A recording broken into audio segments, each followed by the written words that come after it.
जब हम मुगल साम्राज्य की बात करते हैं तो ज्यादातर लोगों के दिमाग में मुगल बादशाहों के नाम जैसे अकबर, शाहजहां, हुमायूं के नाम आते हैं। हालांकि इन सभी बादशाहों में सबसे लोकप्रिय और शक्तिशाली सम्राट अकबर रहा है। शायद ही कोई ऐसा होगा जिसने अकबर के बारे में नहीं सुना होगा, क्योंकि अकबर एक ऐसा मुगल बादशाह था जिसने अपने शासनकाल में तमाम ऐसे काम किए जो इतिहास में एक अलग जगह रखते हैं। अकबर की न सिर्फ बेगमें मशहूर थीं, बल्कि कुछ बेटियां भी ऐसी थीं जिनके नाम इतिहास के पन्नों में दर्ज है।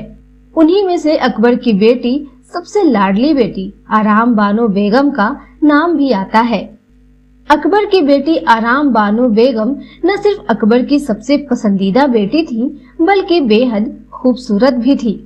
तो चलिए आज हम आपको अकबर की बेटी आराम बानो बेगम के बारे में बताने जा रहे हैं, जिन्होंने मुगल शासन में बादशाहों के अलावा नीति निर्माण में एक अहम भूमिका अदा की।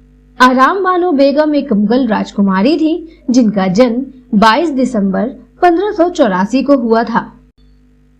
ये अकबर और बीबी दौलत शाह की सबसे छोटी बेटी थी। उनकी बड़ी बहन का नाम शकरुन्निसा बेगम था। बता दें कि बीबी दौलत शाह अकबर की खास बेगमों में से एक थी।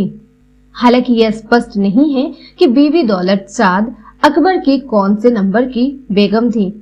आराम बानो बेगम अपनी माँ यानी बीबी दौलत शाह की तरह खूबसूरत महिला थी, जिन्हें एक बार देखने के बाद लोग उनकी ओर आकर्षित हुआ करते थे।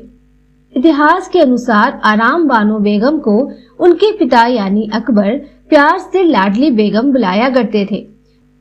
जब भी अकबर कहीं बाहर आते थे तो अपनी बेटी को कहाँ है मेरी लाडली बेगम अल्फाज से पुकारते थे। ऐसा इसलिए क्योंकि अकबर बीबी दौलत शाह से बहुत प्यार करते थे और उन्हें अपनी बेटी में उनकी झलक नजर आती थी। आराम बानो बेगम को हरम की तितली भी कहा जाता था, क्योंकि ये न सिर्फ खूबसूरत थी बल्कि अपने पिता के खिलाफ जाने का भी साहस रखती थी।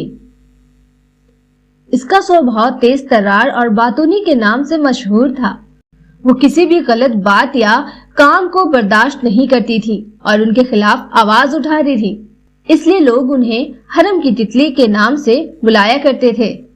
कहा जाता है कि आराम बानो बेगम ने कभी एक निकाह नहीं किया। उन्होंने अपना जीवन मुगल परिवार के साथ गुजारा। अकबर की मौत के बाद जहांगीर ने उन्हें संभाला और उनका पालन पोषण किया। हालांकि उनके निकाह न करने की कोई वजह सामने नहीं आई, लेकिन ये जिक्र मिलता है कि अकबर नहीं चाहता था कि उनकी बेटी उनसे दूर हो जाए। इतिहासकारों के अनुसार आराम बानो की मौत उनके भाई जहांगीर के शासन काल में 17 जून 1624 को पेचिस की बीमारी से हुई थी।